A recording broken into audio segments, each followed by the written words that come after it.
Hello, everyone, and welcome to today's webinar, Nurse Retention 2.0, How Top Systems Are Strengthening the Workforce. My name is Brian Zimmerman, and I'm pleased to serve as your moderator today. On behalf of Becker's Healthcare, thank you so much for joining us. Before we get going here, I'm going to just cover a few quick housekeeping instructions. So we'll begin today's webinar with a panel discussion, and we certainly welcome any comments or questions as we move through this conversation. You can submit those throughout the webinar by typing them into the Q&A box you see on your screen. Today's session is being recorded and will be available after the event. You can use the same link you used to log into today's webinar to access the recording. If at any time you have trouble with your audio or video, please try refreshing your browser. You can also submit any technical questions into the Q&A box. We've got folks on the back end who are available to help out with those. So with that, let's meet our panelists. It's a truly impressive group, and I'm really excited to engage with each of them today. Let's begin by just hearing you, each of you, introduce yourself and share a bit about your professional background, current role, that sort of thing. Megan, I'm going to tap on you to get us going here. Absolutely. Thank you. Megan Driscoll, Vice Chair of Nursing for Mayo Clinic, the organization. I have a career history of about 30 plus years of nursing, primarily in critical care, with the last 10 to 15 years of those being more in nursing leadership positions.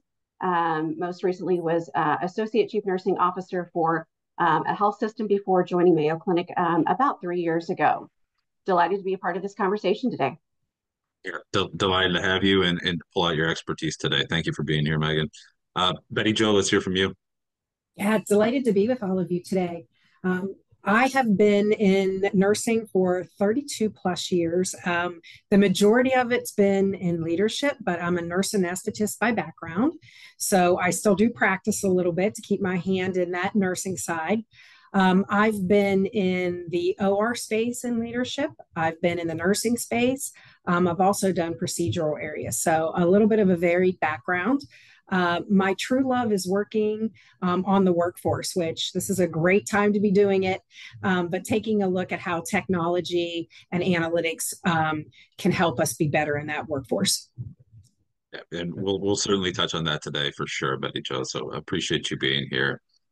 Dre, why don't you go ahead? Thanks, Brian. Excited to be here to talk about such an important topic. Dre Carpenter. I'm the Senior Vice President, Chief Nurse Executive for Allina Health, which is based out of Minneapolis, Minnesota, primarily operate in the Twin Cities. I've been in my role just under 3 months, joining as the System CNE. Prior to that, I've been a System CNE at another large system based in the Midwest. And before that, an Associate Chief Nurse Executive for a system based on the East Coast. Widely, systems integration work is primarily my background, including previous stints as nursing, informatics, and analytics role with data science. So excited to be here to talk about this topic. Yeah, very, very excited to hear more from you, Dre. Thank you so much for being here. And Melissa, why don't you round out these introductions? Good morning. Hello, I'm Melissa Capel, the Chief Nursing Officer at Ochsner Hancock Medical Center in Bay St. Louis, Mississippi. I've been in this role for over a year. I currently have 8 years of leadership experience with 20 plus years in nursing in the cardiac arena, telemetry, and on the floors. My medical career started by serving 8 years as a emergency medical technician in the United States Air Force National Guard. From there, I worked part-time as a nursing assistant. I pursued a degree in nursing, a bachelor's in science and nursing at the University of Louisiana Lafayette. And I graduated from Tulane Ochsner's Administrative Leadership Certificate Program. Thank you for allowing me to be here today, and I'm excited to be a part of this discussion. Excited to have you. Excited to have this group together to dive in here and talk about this very, very important topic in healthcare today. Of course, nurses have been at the center of healthcare workforce conversations for some time now. We've been talking about everything from shortages, alarming projections of future shortfalls, early retirements, and that's just a sample of some of the common things that come up during conversations like this one. I want to hear from each of you in terms of how you've seen these trends unfold at your organization in your regions. What concerns are really top of mind for you right now? Melissa, go ahead and get us going here. Our hospital has seen a significant shift in age variance among nurses. There are a multitude of millennials and a handful of baby boomers. Of course, this imbalance has created concerns about training and educating new graduate and less experienced nurses. As we see this shift, there are real concerns about burnout. Of course, nurses leaving for higher wages or remote work. to understand the dynamics of, the well-being of our team, we have partnered with the American Medical Association to measure the causes of levels of burnout among our nurses through the mini surveys. Our hopes is to mitigate the risk and offer more support to our teams. But right now, those are some of the things that we're seeing is concerns with preceptorships and, educating our staff appropriately. Yeah, yeah. In terms of, it sounds like you're really trying to get your arms around the causes of burnout and figure out what kind of supports you can offer. What kind of supports come to mind? What are you thinking about now? I know you may not have made some of these decisions yet, but just thinking through where your head might be at right now. Yeah, we're offering leadership cafes for our leaders, really honing in on our leaders to get a good understanding of where they stand and with the dynamics that they're facing, as well as creating programs like nurse residency programs, which has been a huge success in our system. That way we can give, different various offerings to our employees. We also looked at some key strategies within our hospital to consolidate some things and to make sure our staff and nurses get the correct preceptorships and onboarding. I appreciate you sharing those details. Dre, let's hear from you now in terms of how you've seen some of these challenges unfold and really where you're most concerned right now. Yeah, so similar to Melissa, a significant focus around employee well-being. We've set up a few different committees to help address that across the system. The other thing we're looking at, while we're starting to see some stabilization, at least in our overall turnover rates, our first-year turnover rate for new-to-practice RNs continues to be a challenge.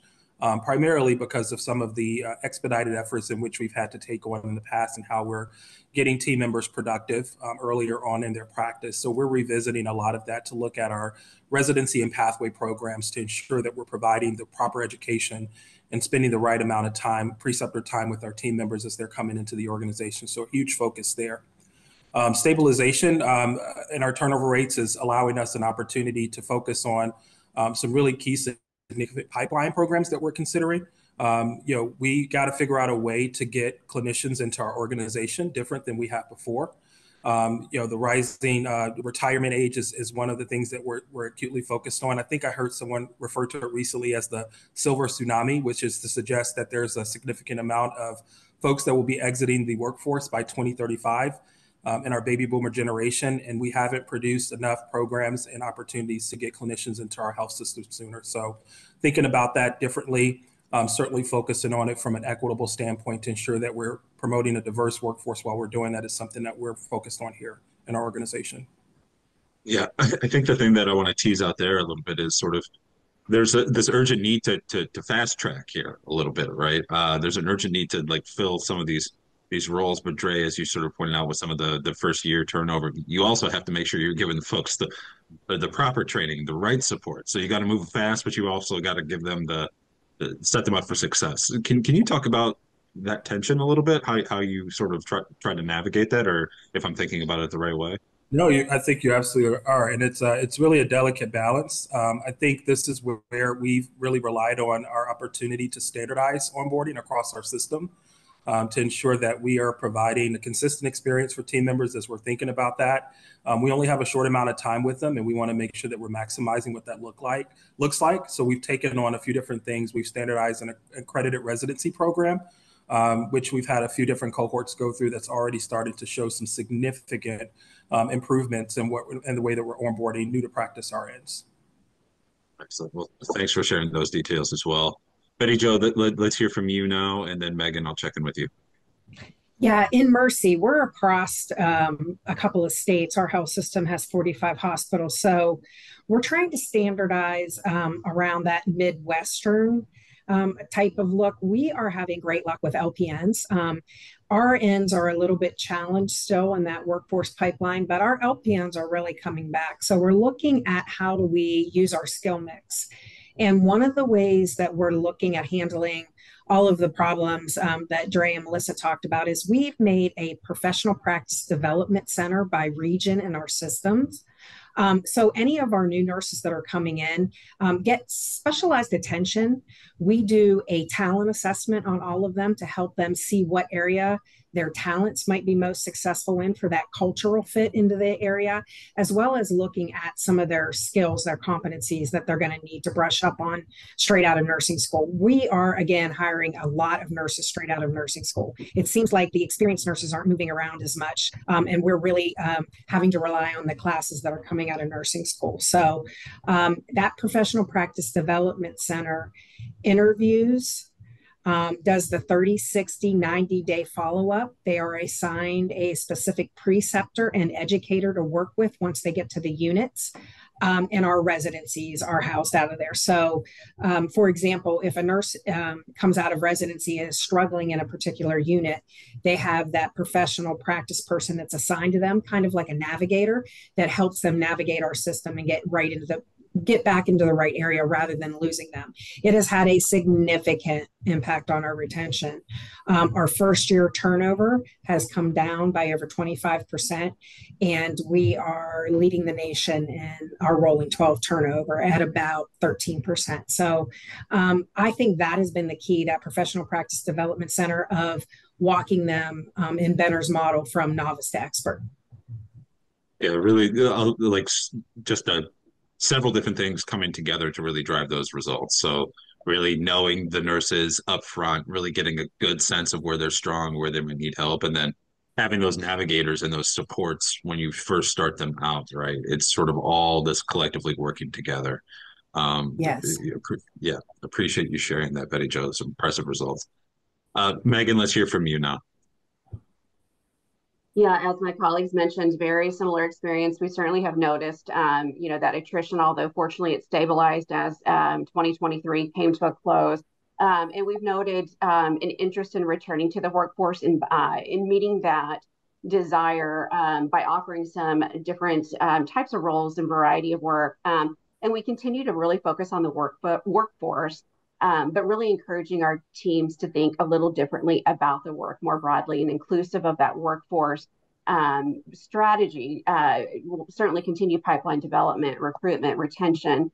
Those priorities certainly remain, but really looking at that care environment, which I think I heard from several of you as well.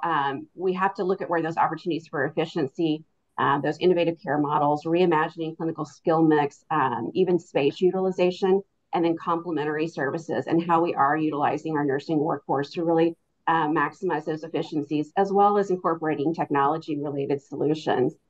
We've done so by some of the various roles, such as hybrid roles, where nurses have the ability to work in an inpatient as well as an ambulatory setting.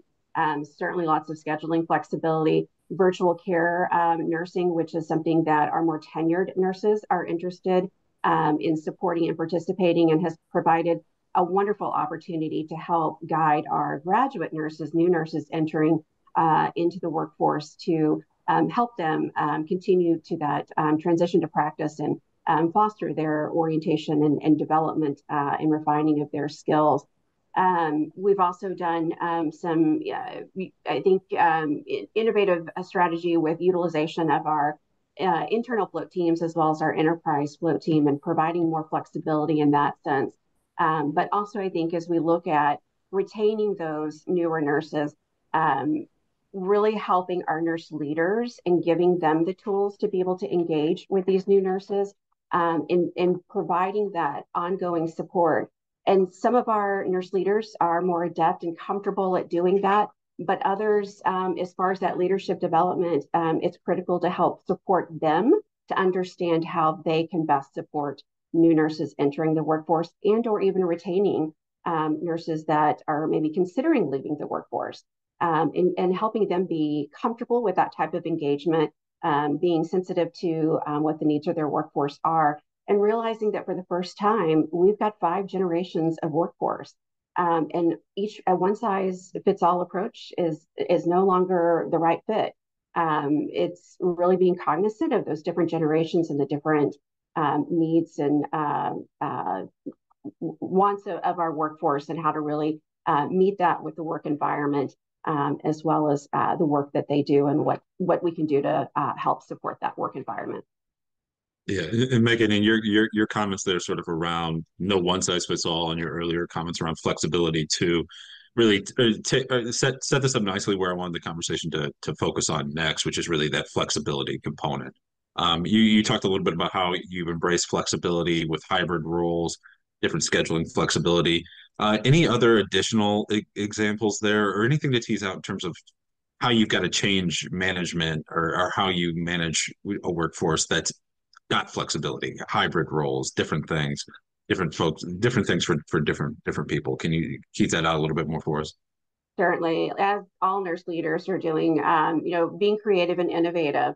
But I think it really starts with really listening to the needs of our teams and understanding perhaps where those opportunities are. As we all know, they're brilliant at giving us the guidance of what really is going to work versus maybe making a unilateral decision of what we think that workforce needs or what flexibility means. It's defined differently. And as I spoke about the 5 different generations, flexibility with staffing, scheduling, or what their needs are looks vastly different when we look at graduate or new nurses entering into practice versus more tenured. So I think really being cognizant of that and taking the time to develop a workforce strategic plan instead of a let's try this, let's try that. Certainly that there's merit to that as well, but really honing in on what are those key things that are going to provide value and meet the needs of our workforce, as well as supporting our frontline leaders to help champion those efforts and what those roles could be and where can we enhance that flexibility. Yeah, definitely. And thank you, Megan. Betty Jo, you talked a lot, obviously, too, about bringing in a lot of nurses out of nursing school. So different generations, flexibility means different things to different generations, as Megan just pointed out here. So I want to hear some thoughts from you as well in terms of how you're thinking about flexibility at nursing. Yeah, for us, flexibility in nursing means not requiring people to work, but opening up and incentivizing people in the right way to your areas of greatest need. For example, we no longer monitor productivity. We're looking at fill rate across our system. So that's patient demand by unit over the nursing staff that you have. And one of the things that we've done is work with an outside company, Trusted Health, and developed a flexible staffing technology solution that we have. But that isn't the full solution. It's about straightening out your workforce layers, understanding why people would want to work in every single workforce layer. For example, we have core, we have some agency. We'll probably never totally get rid of agency, but in that middle is that flexible workforce that you're talking about, Brian. And it's made up of regional float pool, local float pool, and a gig nursing workforce. So we have nurses. I have over 3,000 nurses that give us all their extra time in all of our local markets. So instead of working overtime at their hospital where they work full time, they are a Mercy nurse. They're fully credentialed. They have all their competencies, but they give us their extra time and they do it through an app, which is really easy to pick up. And so our core staff that pick up incentivized shift pick up in this app, as well as outside nurses. And it's taken us from about a 72% fill rate up to a 99% fill rate over the last year. So having that technology and that ease, I think that's important because Megan talked about it. What she said was there's several generations, 5 generations. Everybody seems to love this app because we run our whole life off our phones and an app. So they're able just to incorporate picking up extra shifts, right, in their daily life. They can see the rate they're going to be picking it up at.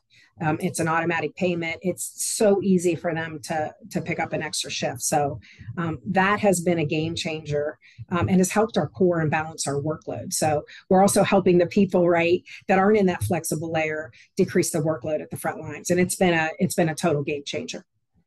Yeah, and you mentioned sort of where my head went when you brought up the app is has that been well received across sort of the generations of workforce? And was that a concern, I guess, before you rolled that out? Can you talk about that a little bit?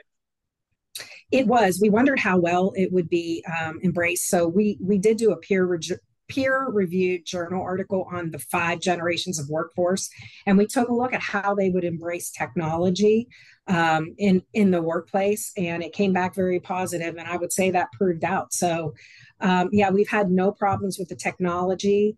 The other thing I have to mention is it's been good for our nurse managers because they no longer call people to pick up extra shifts. If somebody calls off at 4 a.m., It's put into our staffing and scheduling system and launches the shifts out there, and the people that want them know to pick them up. And so it's just been a really big pickup across our system for our leaders as well as our coworkers. So yeah, I was a little bit worried about that. You know what the hardest piece of launching this was? The change management around getting people used to not having to set incentivized rates because it's done with AI in the background. So as the fill rate, as you have more of a fill rate need, it launches a higher incentive. So it works on that Uber, Lyft technology in the background. And so nobody has to set a rate, an incentivized rate, and nobody has to make phone calls anymore. That was, you would think that would be easy. That was the hardest thing to get nurse managers used to not having their total schedule filled, but letting that do the work for them. That was probably our most difficult thing in launching this. Yeah, yeah. Encouraging nurse managers to let go a little bit, it sounds like. They were miserable and right, they were burned out, but getting them to actually embrace it was harder than I imagined. Yeah, yeah. Thank you so much, Betty Jo. Melissa, let's go back to you, hear from you, and then Dre, we'll check in with you as well. Yeah, a key strategy that we did at our hospital here was, we were having trouble with the preceptorship, like I spoke to in the beginning. I think some of my colleagues also said the same thing. Was we blended our med-surg and ICU unit. This became one unit as a comprehensive care unit, which is an acuity adaptable model where the patients receive complete care in the same room for their whole stay. This initiative has blown up. It has helped with our patient satisfaction, increased our employee satisfaction. It also has allowed us to place less experienced nurses with experienced nurses in one area, thus having better onboarding and preceptorship processes and experience. We also noticed that, cross-training was an issue and trying to have enough people to cross-train as far as the generations, as, we have a big gap. So this has helped with cross-training between med-surg, telemetry, and ICU, which has been a game changer for our retention to our staff because it gives them opportunity to decide of what path they want to go into or what they want to see.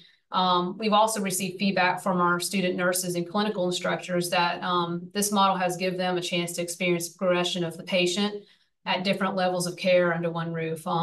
And then they can decide of, what they want to go into as far as a nurse, and instead of, at the last minute decision, trying to figure out what they want to do, but they get to see all the different dynamics of care in that one model.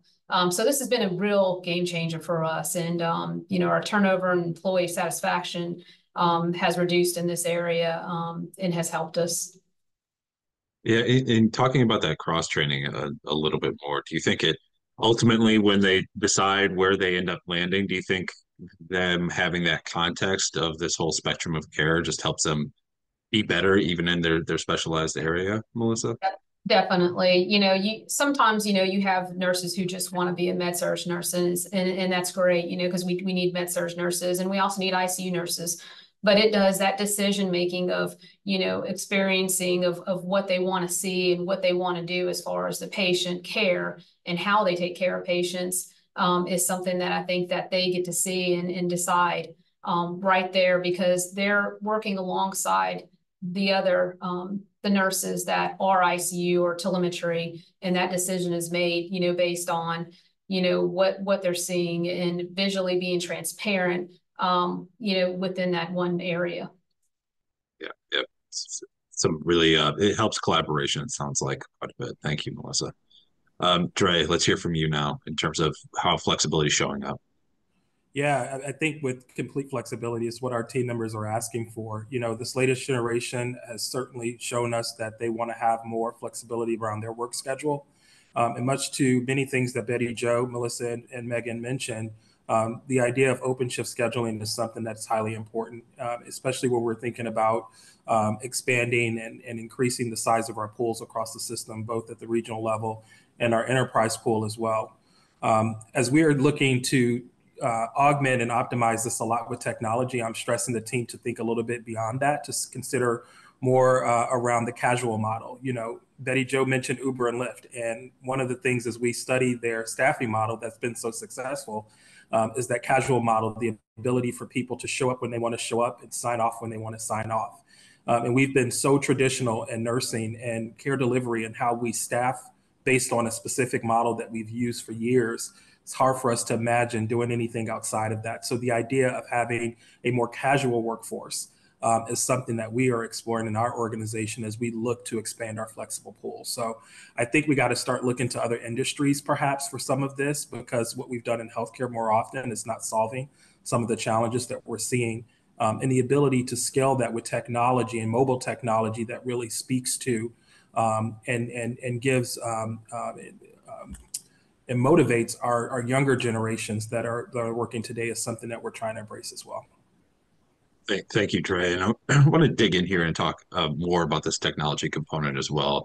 Hey, Joe, of course, we talked a bit about that. Dre, you're referencing it now, but it comes to mind especially because Trusted Health put out a survey, 2023 Frontline Nurse Career Report. I think it was a survey of 500 nurses across more than 11 different specialties, and they ranked that self-scheduling as their top preference for flexibility in that survey. So I just want to dig in here and really talk more about how, Dre, maybe you can start us off here, and then Betty Joe, we'll hear from you again, how you're using technology here. Just any more details you can share for folks watching this.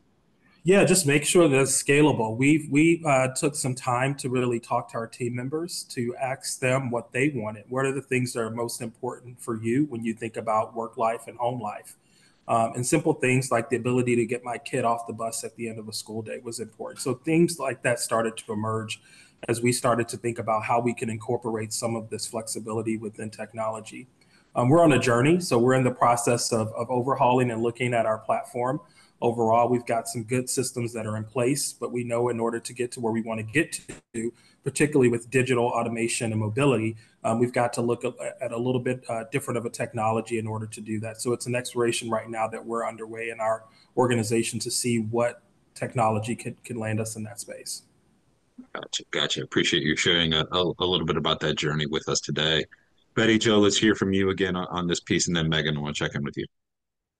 So this flexible model, Dre, you are so spot on. They literally want to work whenever they want to work, the amount of hours they want to work. We're adjusting our practice model around that, so we do have flexible hours.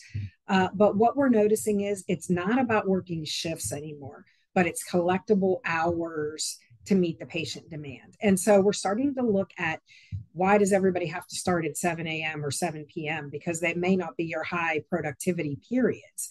We're starting now to process map workflows to be able to put into the technology to be able to launch the hours of the shifts we need. So the example you gave, Dre, was perfect because, we may have a mom or dad that might have stayed home to get their kids off the bus, that now they can come in and work from 9 to 3. And guess what? That might be where we group. If everybody wants to work, then we're going to start grouping our nursing workflows around that productivity. So we're starting to adjust workflows to the way people want to work. And that we have never, ever in my 30 some years of being in nursing, it's always been the same thing, very task driven, very shift oriented. Now it's hours, adjusting workflows to when people want to work to get the work done.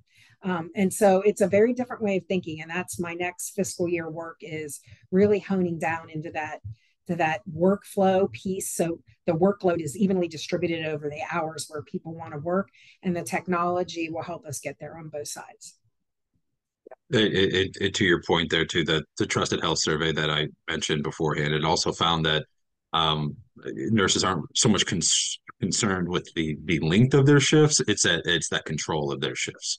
They don't want to have to plan their lives 4 to 6 weeks at a time. They like that flexibility and being able to use PTO. That showed up in that survey as well.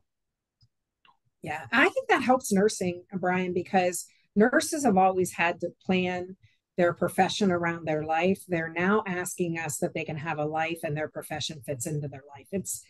It's really remarkable. And I think that helps us with burnout and pipeline, because people can start to see a better life in healthcare.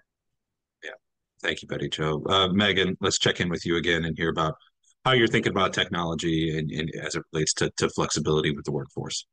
Yeah, thank you. We've certainly taken a deep dive into what are our scheduling and staffing technology resources to help with this, to really help. Let's help nurses with self-scheduling by understanding where and when they're needed. So to expand on what Betty Joe had made a comment about, in regards to the nursing workload, really looking at that workload and the work of what the nurse is doing and how does that intersect with when nurses want to work and what is important to them by listening to them and understanding that. And again, there's been varying interpretation of what that definition has been and really being responsive to that. But by understanding the nursing workload and utilizing some predictive analytics, we're really better able to forecast where we need those hours. And I think what I heard as an example, we have been in a traditional care model with traditional shifts starting at 7 a.m., 7 p.m., or thereabouts, and really looking at, is that really what we need? Do we really need to have this many nurses all starting at 7 a.m., or does that look differently? And what are those variables that impact, for example, for inpatient care, when those patients are admitted, when they're coming from surgical or procedural areas and being admitted to inpatient units, and really adjusting the shifts to meet our patient demands and needs. And I think we certainly all got a lesson in this with capacity management as we endured the pandemic and really adjusting and understanding where we could best utilize our workforce, but yet at the same time, learning how to meet the request for when to work. Yeah, and follow for you there, Megan, is of course there's a lot of work involved here in sort of being able to offer this flexibility. You've got to rethink a few of the ways you used to do things. Got to revisit those and change those. And of course, you still have operational goals, clinical goals, growth goals, all this other stuff that you've got to continue to meet as you're doing that work. Megan, can you talk about any of the challenges there that you've gotten around and navigated? It does sound like flexibility is actually aligned with these goals ultimately, but you've got to do the work to put the right model together to get those results. So can you talk about that work? What's challenging within that work? I think what's challenging is the work doesn't stop. We're continually needing to evaluate and adjust accordingly, right? So it's not we've accomplished providing flexibility with scheduling. Now we're done and moving on to the next task at hand. It's really evolving and continuing.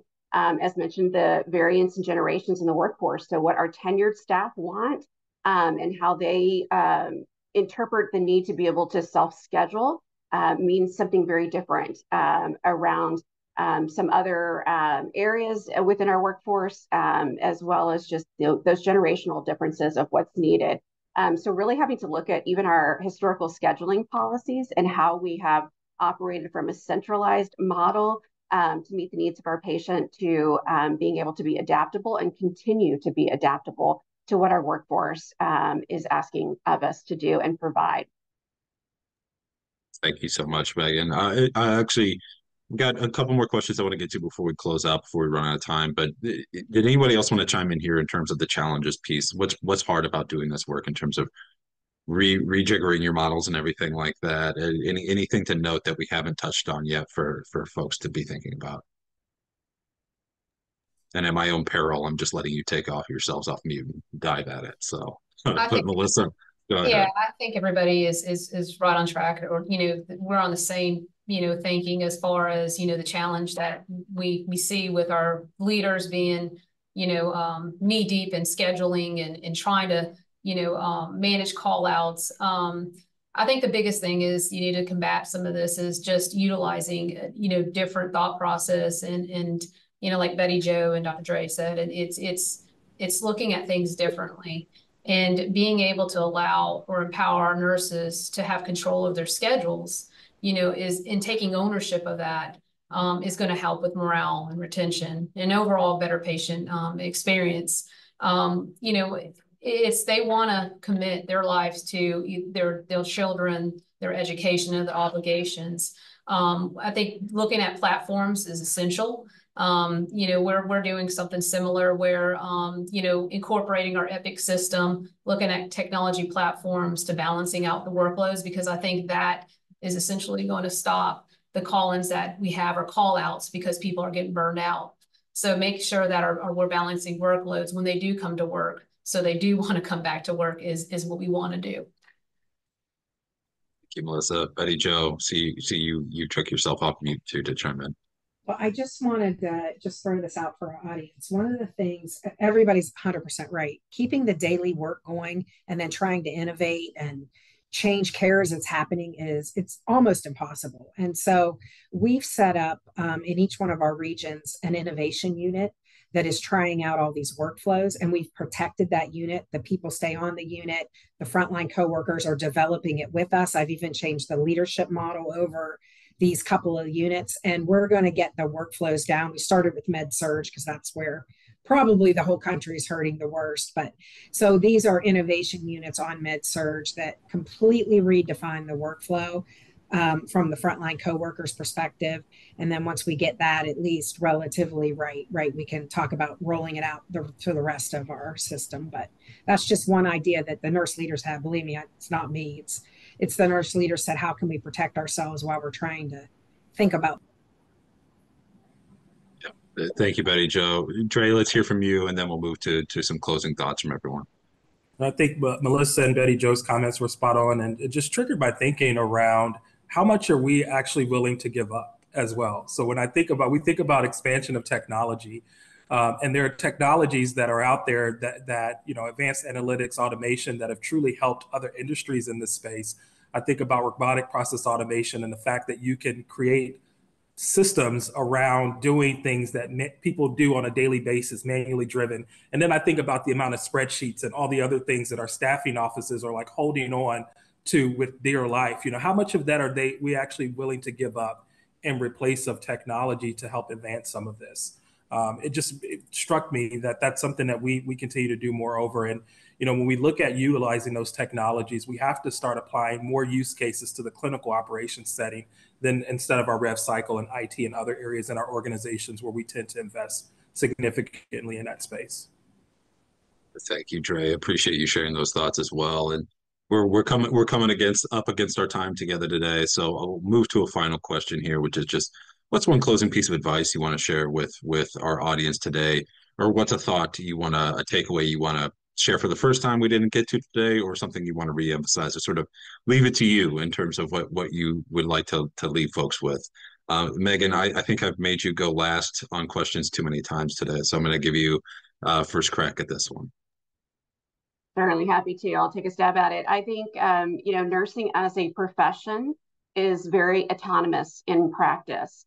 And so affording them the ability to have that schedule flexibility, whatever that may look like, and there's variations, right? And we talked a lot about that today, about those different considerations so that it continues to evolve. How do we use meaningful technology to support our workforce, to be able to give them that flexibility, to meet them where they are at, and to help them with that work environment, to decrease burnout, to bring joy back into the workplace, and to provide what's needed for them to continue to have that autonomous practice environment is essential and continues to evolve. And it's wonderful to have nurse leaders come together to share those ideas and to think about how do we learn from each other to best achieve that.